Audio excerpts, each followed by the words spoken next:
कई बार ऐसे होता है कि घर में पैसों की अर्जेंट नीड होती है तो हमें लगता है कि म्यूचुअल फंड्स में हम इसीलिए तो इन्वेस्ट कर रहे थे, म्यूचुअल फंड से अमाउंट रिडीम कर हम यूज कर सकते हैं। लेकिन क्या आपको पता है कि मार्केट में और भी बेटर ऑप्शंस अवेलेबल हैं जिसमें आपको म्यूचुअल फंड्स को रिडीम करने की भी जरूरत नहीं है और आप अपने शॉर्ट टर्म कैपिटल नीड को भी पूरा कर सकते हो। अब मैं कोई पर्सनल लोन या फिर क्रेडिट कार्ड की बात नहीं कर रही हूँ, बताती हूँ कौन सा बेटर ऑप्शन। लेकिन आगे बढ़ने से पहले अगर आप हमारे चैनल पे न्यू हो तो चैनल को सब्सक्राइब करना, बेल आइकन को प्रेस करना, इस वीडियो को सभी के साथ शेयर करना बिल्कुल भी मत भूलना।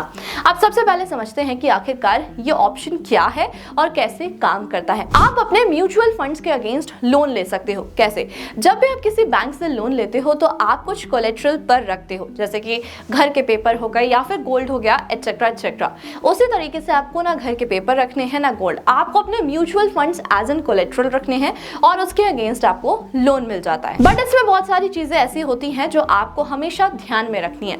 सबसे पहली चीज तो मैं आपको यही बताना चाहूंगी कि जो भी बैंक आपको म्यूचुअल फंड के अगेंस्ट लोन देती है उनका एक लिमिट सेट होता है, यानी कि जो भी आपका म्यूचुअल फंड है उसके नेट एसेट वैल्यू का कुछ परसेंट ही एज एन लोन दिया जाता है। आपको एक एग्जांपल से समझा देती हूँ।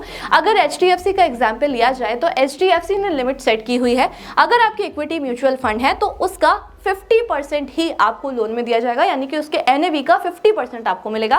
वहीं अगर आपके जो डेट म्यूचुअल फंड है, डेट म्यूचुअल फंड का 80% आपको एज एन लोन दिया जाएगा। अब डेट और इक्विटी में ये डिफरेंस क्यों होता है? क्योंकि इक्विटी ज्यादा रिस्कियर होते हैं और डेट सेफर ऑप्शन होता है, इस वजह से यहाँ पर आपको ज्यादा लोन दिया जाता है, आपका लिमिट इंक्रीज कर दिया जाता है और साथ में यहाँ पर आपका इंटरेस्ट भी कम हो जाता है। अब अगर आप ये सोचो कि हर बैंक में सेम ही लिमिट होता है, ऐसा नहीं है। हर बैंक के अपने अपने रूल्स एंड रेगुलेशंस होते हैं। अब बात करते हैं सेकंड पॉइंट की। हर बैंक आपको ये फैसिलिटी प्रोवाइड नहीं करता है। HDFC के अलग नॉर्म्स हैं, एक्सिस बैंक के अलग नॉर्म्स हैं। जैसे कि मैं आपको इसको एक एग्जांपल से समझा देती हूं। अगर आप एक्सिस बैंक की साइट चेक करो तो वहां पर एक म्यूचुअल फंड्स की आपको लिस्ट मिलेगी। सिर्फ उन्हीं म्यूचुअल फंड्स के अगेंस्ट एक्सिस बैंक लोन देता है। तो अब अगर आप लोन लेना चाहते हो तो सबसे पहले आपको ये चेक करना होगा कि आपकी बैंक की लिमिट क्या है, कितने परसेंटेज से सेट किया हुआ है, और साथ में आपको ये भी चेक करना होगा कि कौन कौन से म्यूचुअल फंड्स के अगेंस्ट आपकी बैंक लोन दे रही है या फिर नहीं दे रही है। और साथ में आप क्या कर सकते हो, बैंक्स की साइट भी चेक कर सकते हो कि कहां पर आपको कितना परसेंट और कितना ज्यादा लोन मिल सकता है। अब इसमें बैंक का ना एक अपर लिमिट भी होता है। सबसे पहले तो ये डिसाइड किया जाता है कि नेट एसेट वैल्यू का कितना परसेंट आपको एज इन लोन दिया जाएगा। उसके बाद ये डिसाइड किया जाता है कि अपर लिमिट क्या होगा। फॉर एग्जाम्पल अगर आप HDFC से लोन ले रहे हो तो HDFC की भी एक अपर लिमिट होगी। सबसे पहले तो NAV पर कुछ परसेंटेज होगा और साथ में ये भी होगा कि इक्विटी पर 2 लाख से ज्यादा लोन नहीं दिया जाएगा। या फिर अगर आप डेट म्यूचुअल फंड पर लोन ले रहे हो तो HDFC की ये लिमिट होगी कि डेट म्यूचुअल फंड पर 2.5 लाख या फिर 5 लाख से ज्यादा लोन नहीं दिया जाएगा। तो इस तरीके से पहले परसेंटेज की लिमिट सेट की जाती है और उसके बाद अपर लिमिट सेट की जाती है। अब इसे अगर कंपेयर करें पर्सनल लोन या फिर क्रेडिट कार्ड से तो यहाँ पर आपको ज्यादा इंटरेस्ट रेट पे करना पड़ता है। वहीं अगर आप म्यूचुअल फंड के अगेंस्ट लोन ले रहे हो तो इन दैट सिचुएशन आपका इंटरेस्ट रेट बहुत ज्यादा कम हो जाता है।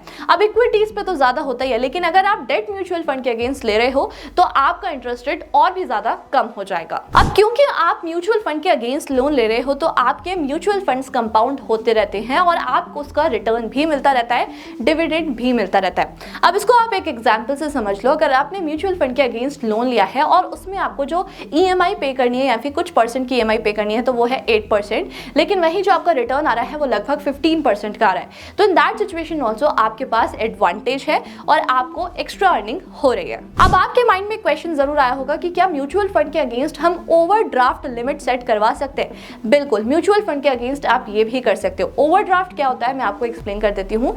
जब आप बैंक से एक्स्ट्रा मनी लेते हो, यानी कि आपके बैंक अकाउंट में उतना पैसा नहीं है लेकिन फिर भी आप उतना एक्स्ट्रा पैसा उससे ले रहे हो, उसे बोलते हैं ओवरड्राफ्ट फैसिलिटी।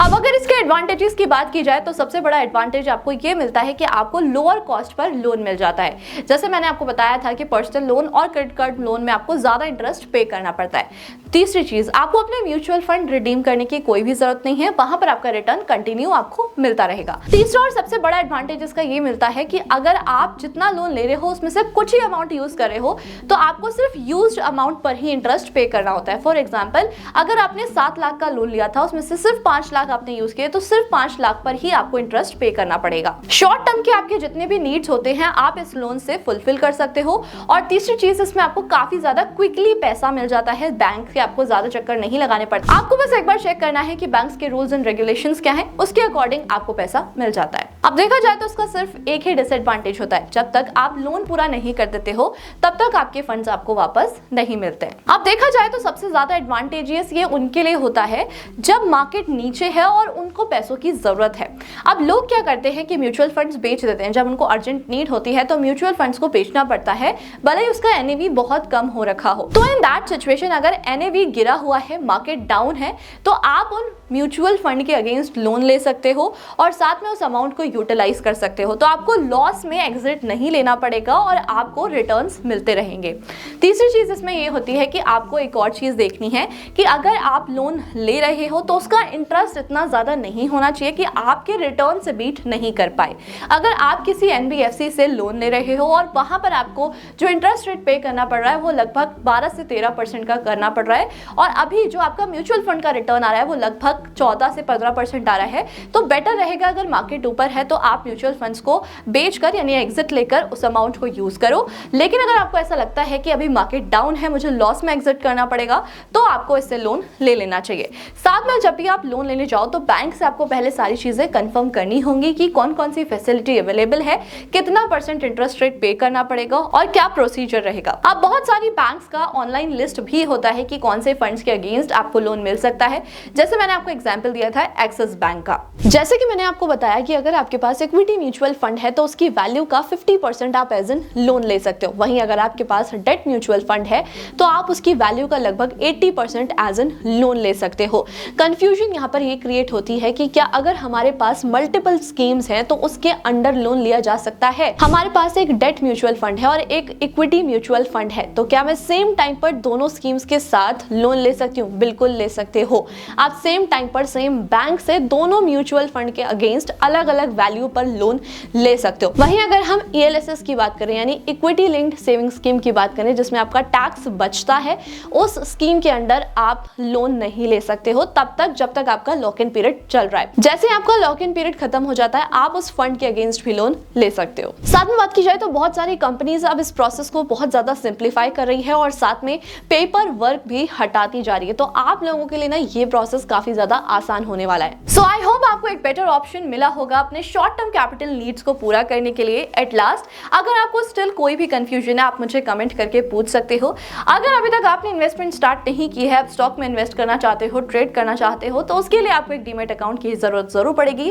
लिंक आपको हमारे डिस्क्रिप्शन बॉक्स और पिन कमेंट में मिल जाएगा। आप फ्री में डीमैट अकाउंट ओपन करा सकते हो और साथ में उसमें रेफर एंड अर्न भी कर सकते हो।